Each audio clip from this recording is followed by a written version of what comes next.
Welcome back to another session of Digital Equip. Today's topic is accountability. What's my role as a small group leader?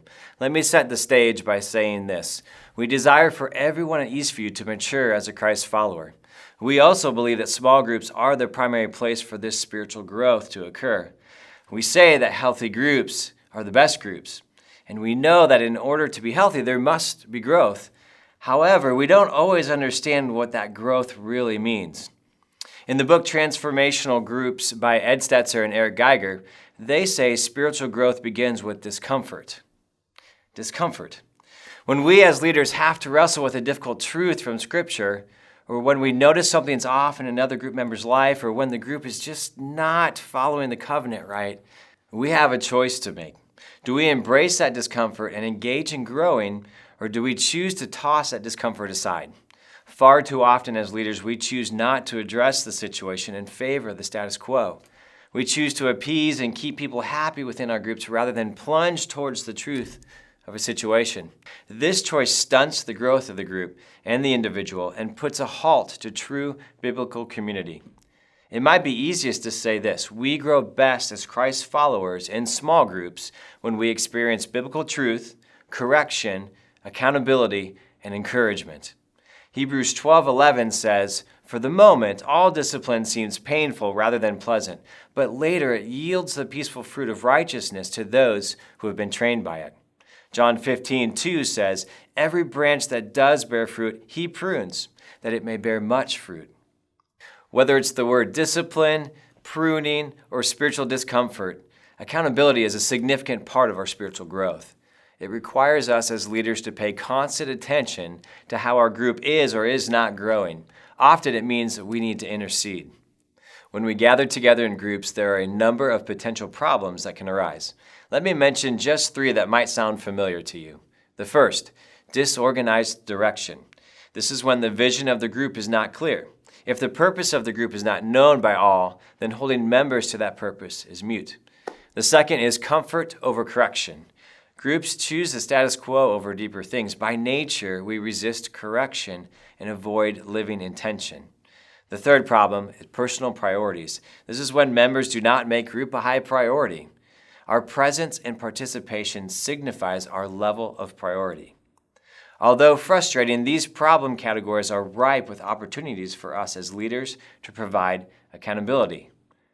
That gets us back to the main question: what is my role as a leader in providing accountability for the group? As small group leaders, we play the primary role. Let me be clear, we are not the only ones responsible for providing accountability, but we are the primary initiators of accountability. We set the stage for the level of openness, encouragement, and accountability in our groups. Ephesians 4:15 sets the bar high.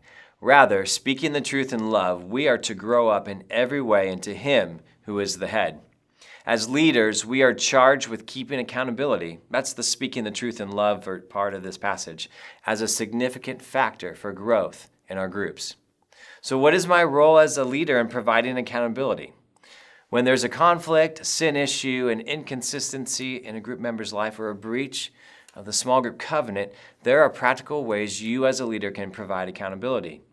As with everything, the first and best step is prayer. Pray for your group, for each member. Seek God for wisdom and discernment. The second is to seek godly guidance.